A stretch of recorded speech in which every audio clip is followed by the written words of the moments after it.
Hi, I'm Paul Scheuring, creator and executive producer of Prison Break. I'm here with Dominic Purcell, who plays Linc and Burrows, and we're going to be watching the pilot episode of the series. Howdy, folks. Folks. How you doing? G'day there, folks. G'day, love. G'day. G'day, Australia.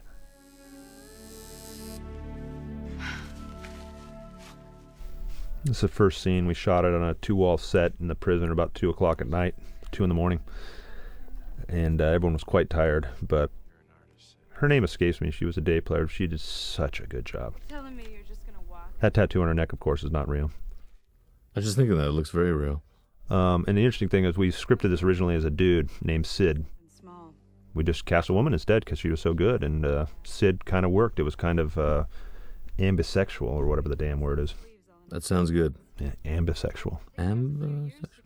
This is actually a small two-wall set in the prison that we shot.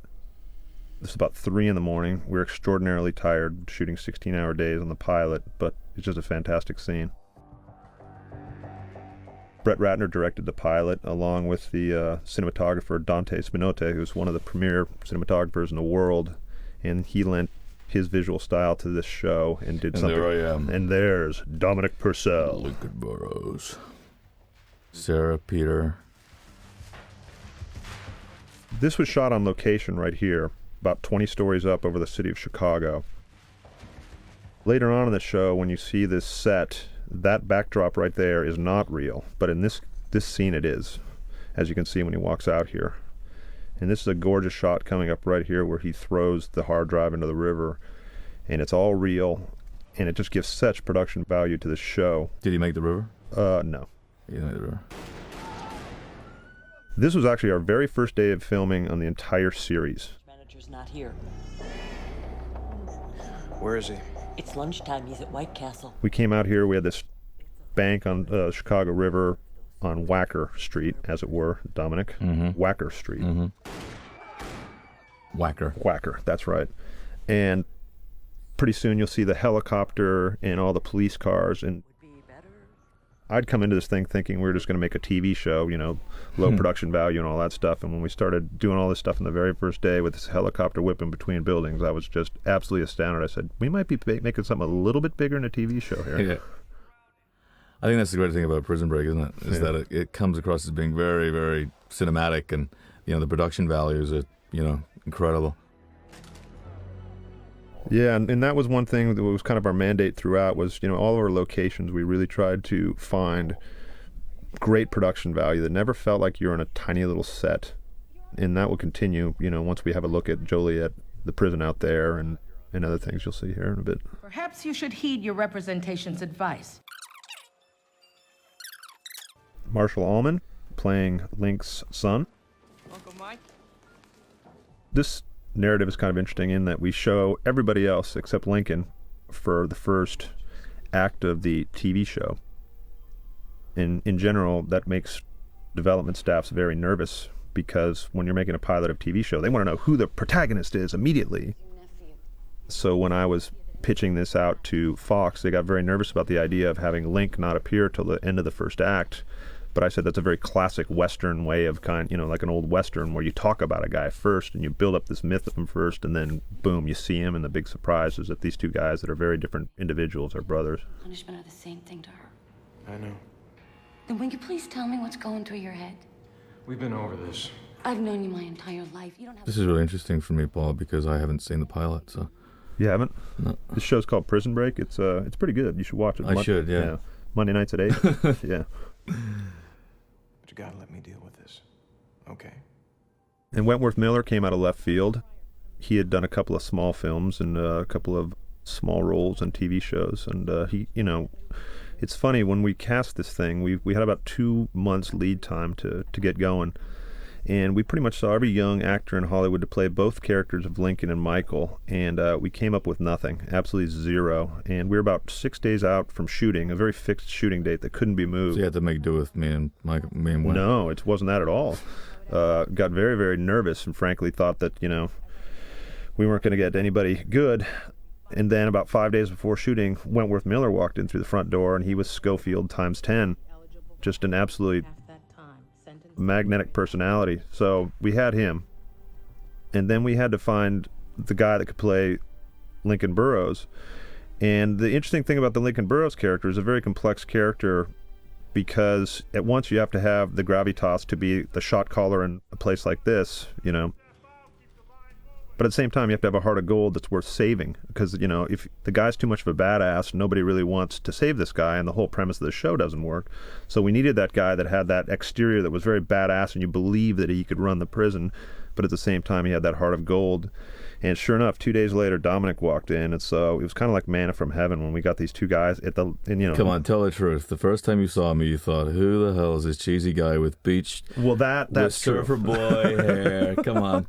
That's the truth. And thanks for reminding everyone I did a stint on North Shore. Well, I didn't bring it. I can't get away from that. I didn't bring it up. You said the title. I didn't. This is the deal, ladies and gentlemen. I did North Shore for 4 weeks in Hawaii. You were a celebrity chef, right? I was celebrity chef. That's great. And the deal was I would work 1 day a week and I would surf the rest, and I did. But everyone seems to remember me from North Shore. I don't think people do anymore, though. That's going to God disappear. they don't. I think this show is going to be what they remember you for. This and John Doe. I hope That so. right there is a set.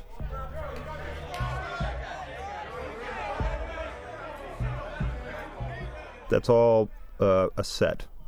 I felt that the practical cell block at Joliet is too dark. It was one-sided and very, very claustrophobic. So we designed this set. It cost about $300,000.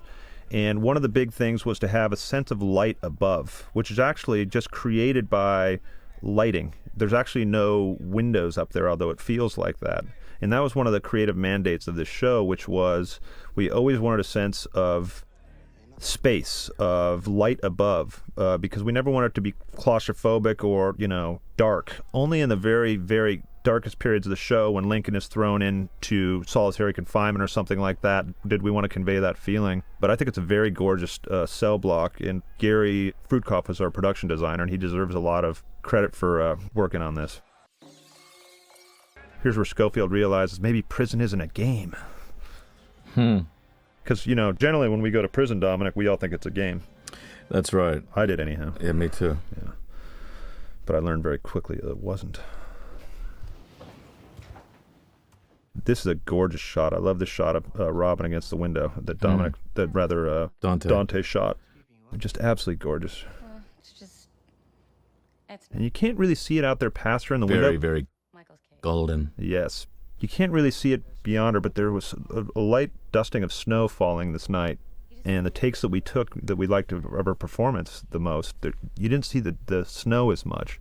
But we had to choose between the snow and, like, her finer takes, and so we certainly wanted to value her performance over snow.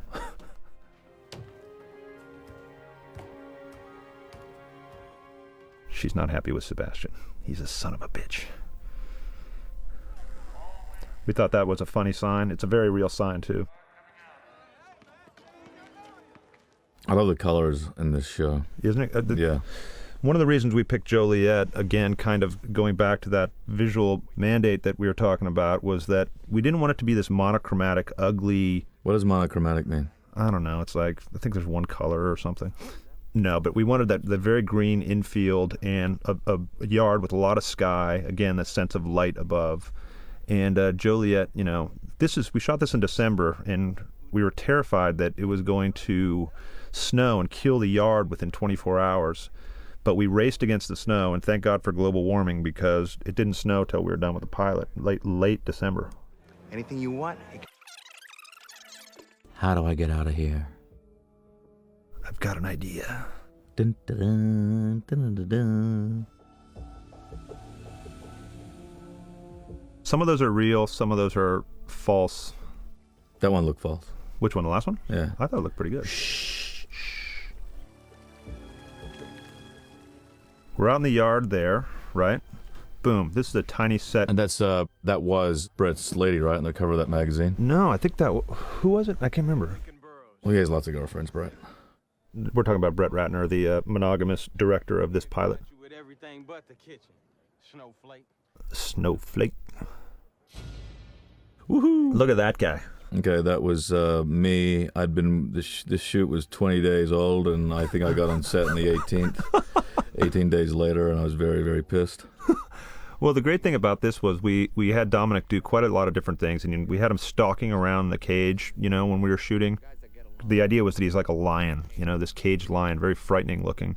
And as we started editing, we were like, what's actually the most ominous, the most dangerous kind of feel is if he just doesn't even move at all. And I think it conveys a real sense of confidence, of menace, just to sit there. And I think it was the right choice because Dominic just hammered that. Yeah, that was a really hard... Brett said, Dom, stop acting, just sit up and don't do anything. That being the truth, ladies and gentlemen. Is that what he said? Something like that, yeah. You listened to him?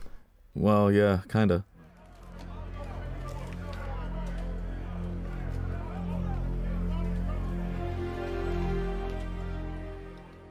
This scene that's coming up right here is the core of the show. If this scene doesn't work, the show doesn't work. This is where we got to see the heart in him and the connection between brothers and these guys. This scene is just so moving, especially with the score by our composer Ramin. The evidence says you did. I don't care what the evidence says. I didn't kill him. I remember being very nervous this day. As I said before, it was how many days shoot was it? 23? No. It was 15, I think. Oh, felt like 100 years. I love that. Anyway, I was in my trailer for basically 14 days. Yep. And by the time I got there, Michael Wentworth, of course, was totally rolling with it. And it was kind of nerve-wracking to come in here and do this scene, but eventually I got it. Was that one of the first ones that you really that had meat to it that you did? Yeah. Yeah, exactly. So yeah, I can see how that is. Don't even know the character yet. No, right. I never knocking over a liquor store again context. Except, classy. Mm. Nolasco. He's fantastic. The Latin Brando, like we call him. Romantic spot. I'm gonna have her get on the Staten Island ferry. Then once she can see the Empire State Building, she opens the letter. It's like almost being there. Except for the fact that I won't be there. I love his style of acting. It's very instinctual, very vibrant, very freeing actor. And we wanted a guy, his character needed to be the antithesis of Michael's. Michael's the very focused, quiet, intense guy, whereas Sucre wears everything on his sleeve. Which is really interesting because a lot of the people describe the dynamics as us personally. Wentworth's a very focused, quiet. He has a very quiet energy about him, and he just fits perfectly into this role. Yeah.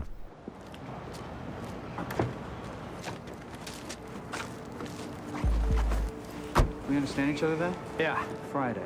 Not Saturday, not Sunday. Friday. it's totally understood. I don't want hundreds, I don't want fives, I don't want ones. I know.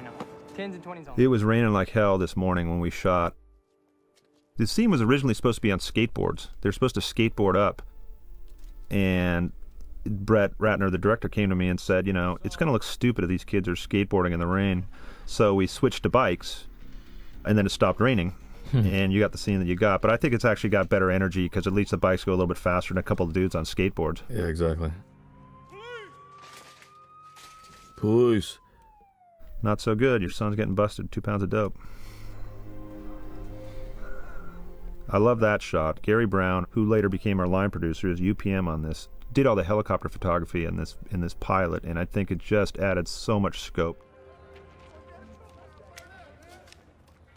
Peter Stormare, ladies and gentlemen, one of the finest actors in America. Strangest bird I've ever met. I love him. I love working with Peter because as an actor, the guy is just so spontaneous. You don't know what he's gonna do. My mistake. This line, I love this. Yeah. Yep. A duck. A duck. Just what I need. A duck. Oh, this is so good. And the guy that you just saw get up in the background, it kind of looks like Barney Rubble on the left of Peter. See him? He's a Teamster, he's a driver. Danny's going to quit to become a thug. Yeah. Number 1 or 2. Yeah. Johnny Russo. Can't beat this guy with a stick. Look at that mobster. And this was great because we got to shoot in a real meat-packing warehouse. Very stinky, but we all wear those silly things on our head. those hair nets because I guess they didn't want our hair in their meat or something like that. So imagine this entire film crew that you can't see on the other side of the camera right behind this shot, and everybody's wearing those outfits right there. What is it? Very, very funny looking scene. Sarah Wayne Callies, another fantastic actor in this show. She was actually the very first person we cast.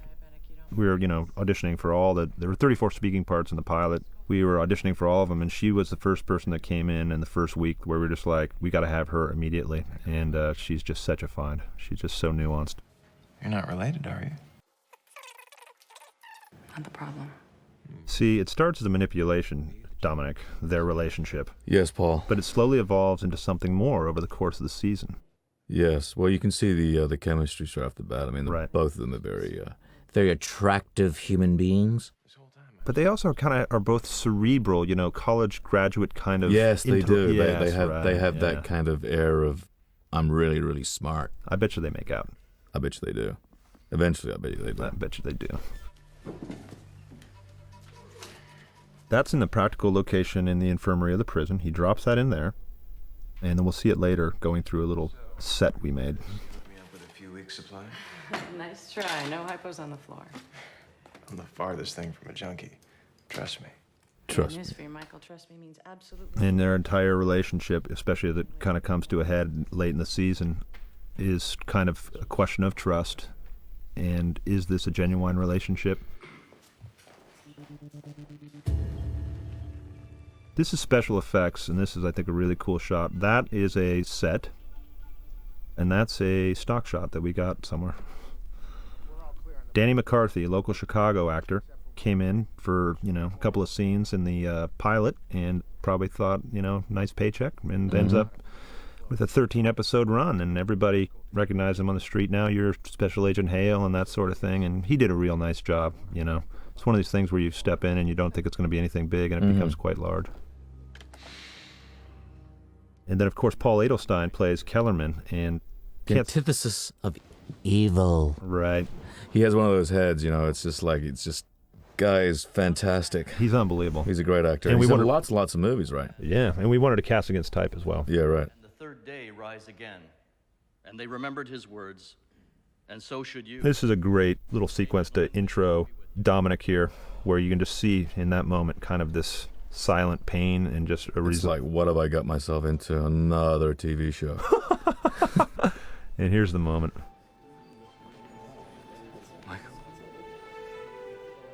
The score always helps in scenes like this, but these two guys are fantastic. We shot this in the actual chapel on the prison grounds. I'm getting you out of here. Burrows, roll it up. Happy hour's over. It's impossible. That's impossible. Not if you design the place it isn't. Not if you design the place it isn't, Dominic. Dun, dun, dun.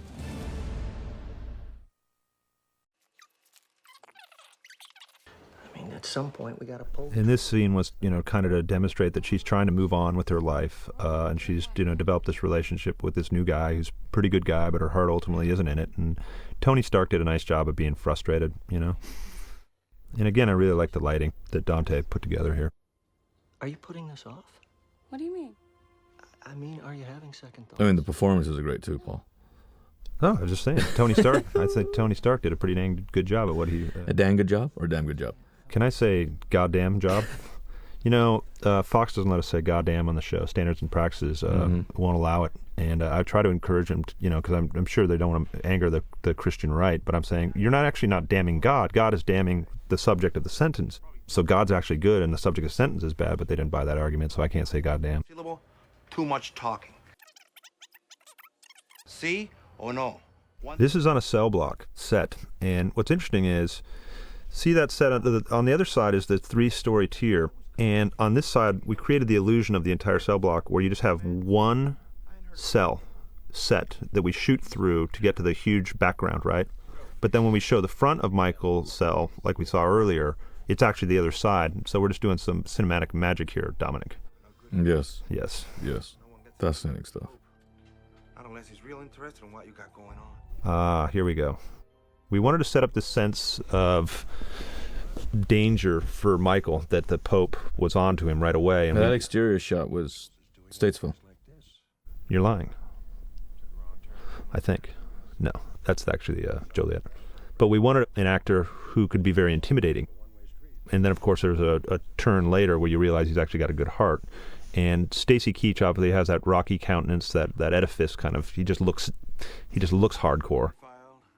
An utter gentleman, Yes. seasoned professional, and has such a strength and honesty when he performs as an actor.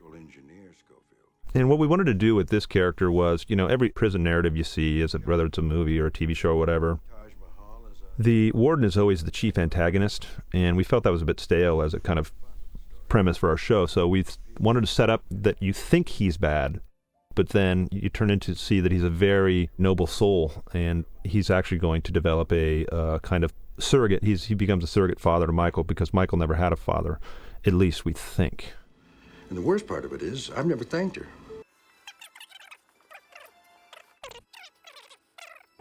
For the favor, I can offer you 3 days of work a week in here. From the very outset, we wanted to have this relationship develop between Michael and Warden Pope, where when Michael finally is able to consummate this escape, he realizes he's going to ruin, he's going to bring down a surrogate father, and it's supposed to be a bit of a emotional gray area for him, but he's got to do it to save Lincoln's life. Guard. Stock shot. Mm-hmm. 2 pounds of pot? What were you trying to do? This is my son, ladies and gentlemen. Another fine young thespian. It's pretty obvious to me. You need some guidance. Jessalyn Gilsig plays Lincoln's ex-girlfriend who mothered LJ, and she's a working-class woman trying to get on with her life as well. Again, a lot of people in this are just trying to make their way through life, and things are imperfect, and that's one of the kind of the themes of Prison Break is the dysfunctional family, the dysfunctional emotional core of your life. And Jessalyn is fantastic. I just think she does such a nice job in this scene. She's a great actor, and isn't she doing Nip Tuck now or something, or did or? Yeah, she'd been on it for a while. I don't know if she still is or not, but I just can't speak highly enough of her. We can't bring her back from the dead, can we? Prison Break season 3, the undead season. It's gonna be great. Good. Yeah. You have got too much potential to be screwing up your life like this. What if they'd sent you to Taylorville or Marion and not here? I love the lighting scheme in the visitation room. Dante, I'm going to keep saying Dominic. That's fine. Yeah, Dominic. I can take credit for shooting this and acting in the same time. Yeah. But Dante, just the soft light coming in through those windows right there, I just think is fantastic. And you establish the paradigm for the rest of the series, and so you'll see that in future episodes, and it was all because kind of the lighting choices that Dante made. Dominic did. Yeah, it was really hard work going from lighting it and then getting in front of the camera, but I managed. Yeah. Even with all the stuff that was going on with him, I did everything I could to make it work, and he threw it away. You ever think maybe he was hurt that you left in the first place? We're mixing a little bit of emotional story here with a little bit of a conspiracy story here. It's actually quite exhausting lighting and performing doing this, but well, that's the Australian film school. It is. It's yeah, like you come out. Exactly. You got to be able to shoot and act within the same day. That's it, and direct. But usually you're working in conjunction with a gaffer while you're getting your makeup put on. It's very, very complex. Exactly. The evidence was there. This is great. The evidence was cooked, Veronica. So Michael knows a little something. One of the arguments I had with Fox as we were developing this was that they wanted a lot more, front-loading of who he was, what his story was in the first act. This is desperation. They're very worried when pilots are made that people will change the channel within 3 minutes, and so they want you to cram everything down the audience's throat in the first 3 minutes so you know who Wentworth is, so you know who Dominic is. And we really felt that the show was a lot more interesting. Here we go. This is a great little moment here where you see minimalist acting here that I really, really like. Just very small nuance of just, you can see the heartbreak there. When do I get out of here? Yeah. That's what I'm thinking right there, ladies and gentlemen. He's like, Schofield, get me the hell out of here faster. Chelsea Ross. Shows up for a day and hits it out of the park. Look at the colors. Isn't that great? I love the colors. Isn't that amazing? Yeah, it is. Beautiful. That's just someone's personal residence, and they completely dressed it. Again, Gary Fruitkoff, the production designer. Dante Spinotti, the cinematographer shooting it. It was just, I mean, look at that. Look how rich that is. It's gorgeous. In this case, we're hoping you'll suspend it. And again, Paul Edelstein, we wanted to cast against type because, you know, it'd be very easy to get the hardcore Secret Service guy. And there's something about Paul Edelstein. He has this very cherubic face, you know, and he does such a nice job. Yeah, he does. He's like, you know what? Paul is one of these subtle kind of actors, but it comes out in his eyes and his voice. He just has that presence. That'll be $20, Paul. How much? What? Yeah, sure. 20.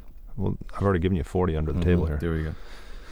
I'm giving Dominic like $20. I flew in from LA this morning. I got in at what time? 5 o'clock, and I slept in, and I was half hour late for this commentary, and Paul's not very happy with me. Well, the truth is that he's actually had 10 hours of sleep last night. He's totally well rested. He's just doing the bedroom voice for all the women listening. Yeah. These actors, I'll tell you, they're always acting. Smoky. They're emoting, as it were. Right, Dominic? You're spot on, man. It's the only way we can get through it. That's the only way we can get through it. What do you say? Peter, this is great. From Fibonacci. I'm looking at the photos right now. Now we introduce the Fibonacci storyline. Otto Fibonacci, famed of the Fibonaccian sequence. Press on the envelope. But just Folded up bird made of paper. That guy's voice is fantastic. you love your words, now you fall. Come on, I'm not talking about my words. I'm talking about his voice. This folded up bird made of paper. Peter, he has this ability to have a snaky kind of quality, a lizardy kind of thing going on, doesn't he? He's got one of those faces and that mouth and wall. The way he carries himself, his body, his carriage. Very animalistic guy. We're covering a lot of ground dramatically. Of animals. Yeah. What a lead-in. Yes. We're covering, obviously, story-wise, it's just this pilot has got so much information, and it's like, how can you get this much information on a pilot? But we just keep cranking forward, and it's like, Fibonacci, Dominic, Wentworth. Here's Muse, sweet old Muse. Yep. I was really mad. He's another great actor. He's great. Muse. God, we're talented on this show. Yeah, he was one of the guys we picked up very early. East Farmington. You mean West Wilmington? No more tests. Promise. People ask why you'd have the cat in there, and we put the dialogue in here that cat's grandfathered. How'd you get it in here? Every new fish comes in. I just love the way Muse performs here. Westmoreland's D.B. Cooper. I'll tell you like And these two guys, like, they really developed a chemistry right off the bat when they shot this scene, you know. It just pop, pop, pop, pop, back and forth tennis. Bad. Sort of wish it was true. Man's a legend. Nowhere near. Now you can see kind of the fact that we're shooting in Chicago in December. Their breath is showing, and we debated whether to use the old trick of putting ice cubes in their mouth, because then that would have gone down really well. That cools the breath down so that it doesn't steam when you're talking, but we opted not to. That's not the way it works. Both those lines were ADR'd in after the fact. You'll see that they were delivered on the back of the actor's head because we didn't have their mouth saying it. I doubt it. Here's our action sequence. Bam, right in the face. And Wentworth had been in the Human Stain, and he played a boxer, and so he's really well versed in punching and that kind of thing. There's Danny, our teamster, beating the hell out of... Go, Danny. Wentworth with a schlock, which is some batteries inside of a sock, a really violent weapon made in a jail. I love that shot right there. He drops into frame. Great shot. Yeah.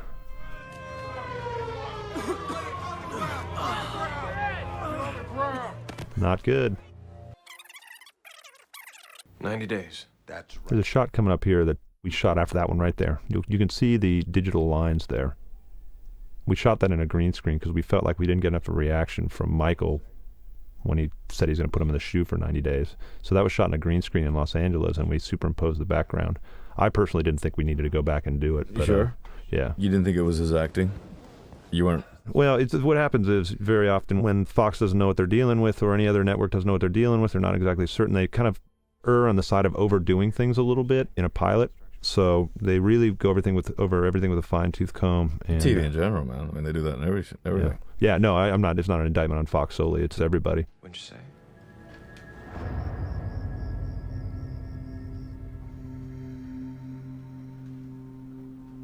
This is a one-wall set, by the way, right here. This is unbelievable. Another beautiful shot. Gary Fruitkoff put this together in like 6 hours, and it's just unbelievable. But it's a one-wall set here.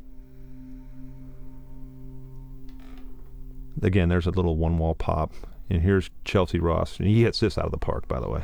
I've never seen acting this good. This might be the best acting I've ever seen in my life, Dominic. Okay, let me watch. Watch. Look. Watch.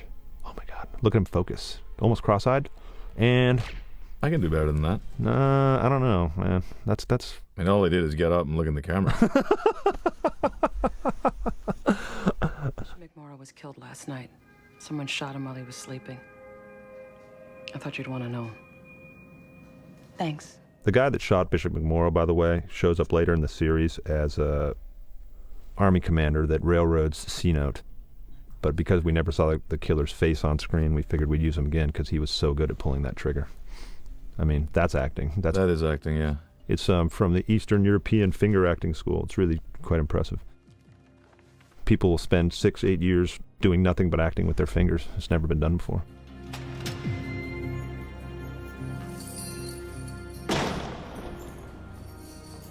This is the actual shoe in Joliet.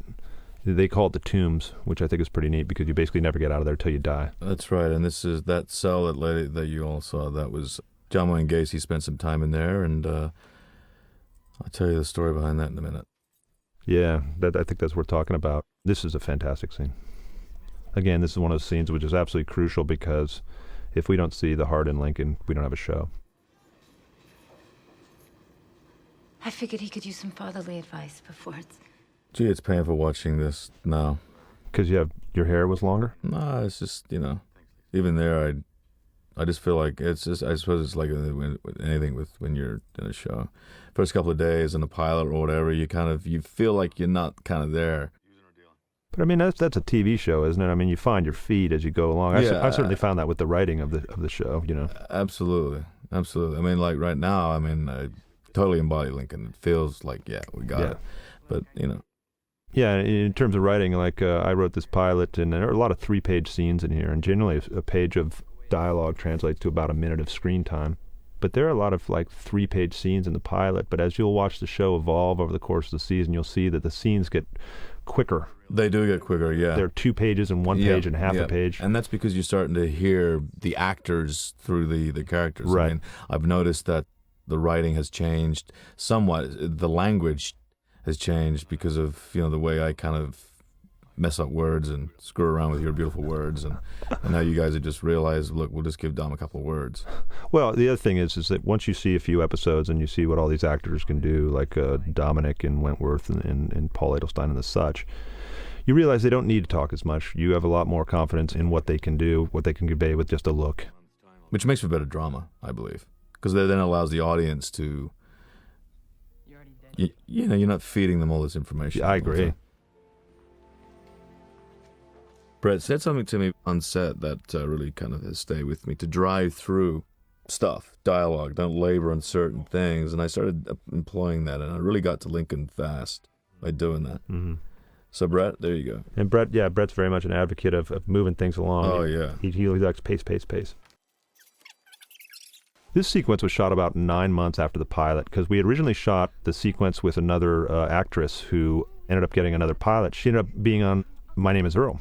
And it was such a great scene originally that I was like, I want to shoot it frame for frame again, lighting, staging, every single thing. And we brought in Camille Guate to replace Nadine Velasquez. And I said I want exactly the same. And they did a fantastic job, both Sucre and her, Amaury. I keep calling him Sucre, but there's always this kind of gray area between the actors and the characters in your mind. I would have remembered.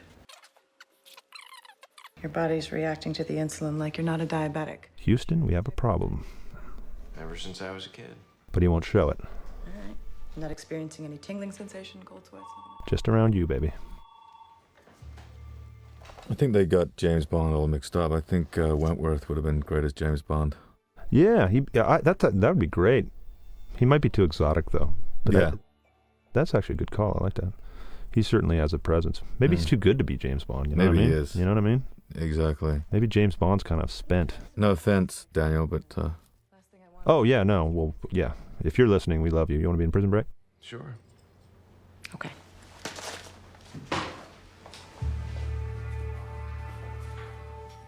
God, I love just the little gestures the actors make. It's just so nice.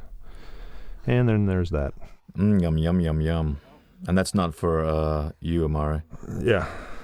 We definitely put Amaury in the background of that scene for a reason. Yeah. You know, she needed to be camera side. Yeah. It was really sweet. You know? I understand. Yeah. Yo, Mamma mia! Men and women can't be friends. A guy doesn't drive a girl. Add a little sexuality to a prison show, and it's not man-on-man love. It's kind of neat, right? Get a couple of pretty people with their shirts off. I mean, yeah. That's been a really hard thing, too. You know, working on Prison Break, you're surrounded by disgustingly ugly men 24 hours a day.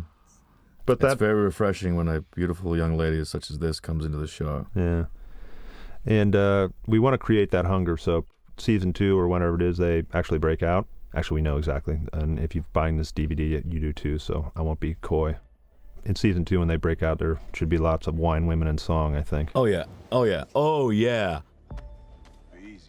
Rockmond Dunbar. Rock. The Rock. He's fantastic. He's a real strength and energy, this guy. Yeah, and he comes into his own, and he's got an interesting kind of presence over the course of the series. We'll give you a little insight into that, and it's basically he showed up for the pilot and then got a different pilot, a show called Head Cases. So you'll notice... Wonderful drama on Fox, wasn't it? Fox, yeah. It was, they had a cup of coffee for a couple episodes and then, went the way of the dodo. But the problem was we couldn't have Dominic, or I'm sorry. You got me on there. Yeah, we couldn't have Rock because he was on this other show. So you'll notice he disappears after the second episode for about 5 or 6 episodes. And the question had come, do we want to recast this role? And I said, Rockmond is so good that we want to take a chance that other show's going to get canceled as quickly as possible. And fortunately for us, and it's sad for them, but Head Cases was canceled and Rockmond shows back up, I think in episode 8 or something like that, or 9 or something. And we're so steps up straight away. Yeah, he just gets better and better and better every episode as the season goes on. This is me painting a wall, trying to look interested. Yeah, look at lots of white wall there. It's always visually interesting. Mm-hmm. Kudos, fish. You got some.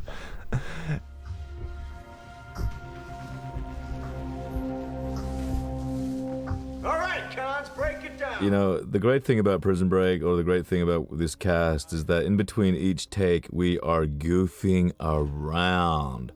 On screen, obviously, it's all very intense and dour, but if you could just capture some of the moments off camera, man. And there really is a great camaraderie amongst the cast, and generally Hollywood productions got a lot of egos, a lot of a-holes, and it's such a joy to be on set. And the same thing goes with the crew. The crew works so hard, freezing their asses off in the Chicago snow, and the sense of camaraderie on Prison Break is just so fantastic, and that's the big reward ultimately when this show. I think that has to do a lot with, no offense, ladies, but when you're working with a cast of guys, you kind of, this energy starts coming out, and if anyone steps out of line, you just hit the guy, And a green screen shot there, by the way. Done.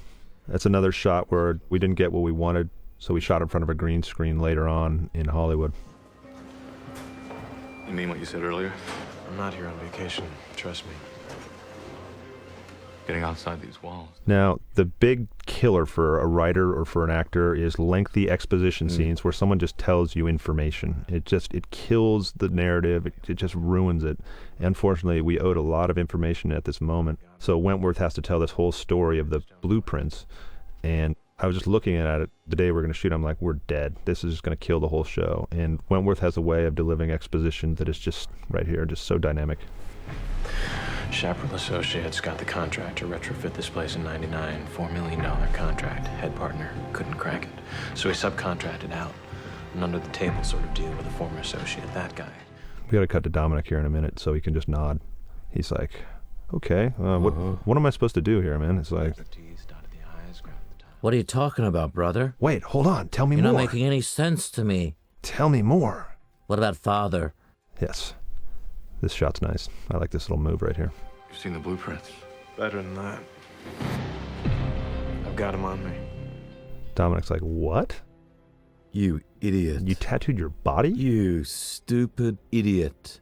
And then Dominic puts on his X-ray vision glasses, and suddenly he sees, dun, dun, dun. Right, his belly button. Very, very cool effect, right? Whoa, brother, how did you do that? Very, very cool. That's really cool, man. And then slam into it. Duh, duh.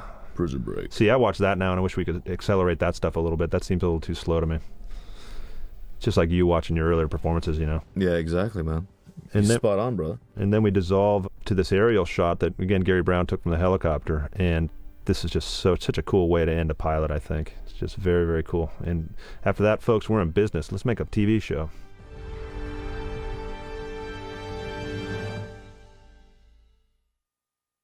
Well, that wasn't too hard, was it? No, it was easy, man. You were very good. Yeah. You sounded very intelligent. You know, got some big words out there to impress everyone. Do you think we should put our clothes back on? Maybe. Okay. By the way, that whole, how much do I owe you now? $180? 180. Yeah. You take a check? Mm-hmm. Beyond that, we appreciate you watching the pilot of Prison Break, and tune into the other episodes, and we got more commentary for you. I'll second that.